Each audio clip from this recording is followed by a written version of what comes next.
आणि आता नागपूरमधील परिस्थितीच्या संदर्भातले अपडेट पाहूयात। नागपूरमध्ये सध्या तणावपूर्ण शांतता आहे। दगडफेक आणि जाळपोळीनंतर संचारबंदी लागू करण्यात आलेली आहे। देवेंद्र फडणवीसांनी जखमी पोलीस अधिकाऱ्यासोबत व्हिडिओ कॉलच्या माध्यमातून संवाद देखील साधत त्यांना आधार दिलेला आहे।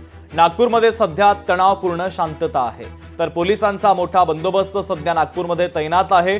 तर दगडफेक आणि जाळपोळीनंतर संचारबंदी मात्र कायम आहे।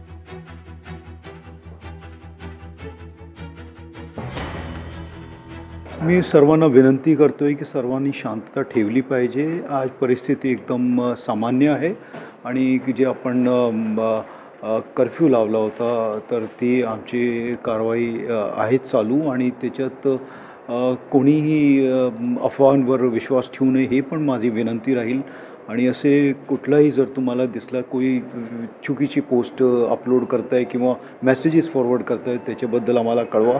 आमची सायबरची टीम जी आहे त्याची वॉच आहे आणि कोणी असं जर करताना दिसला जे समाज विरोधक असेल किंवा तेढ निर्माण करणारा असेल तर त्याच्याविरुद्ध आम्ही कारवाई करणार आहे। आनंदाची गोष्ट आहे की सीएम सरांनी स्वतः कॉल करून विचारपूस केली आणि सरांनी पूर्ण नागपूर पोलिसांचं कौतुक देखील केलं आहे। या सरांच्या या कौतुकाच्या शब्दांमुळे नक्कीच आम्हाला भविष्यात एक चांगला आत्मविश्वास मिळेल चांगलं काम करण्यासाठी।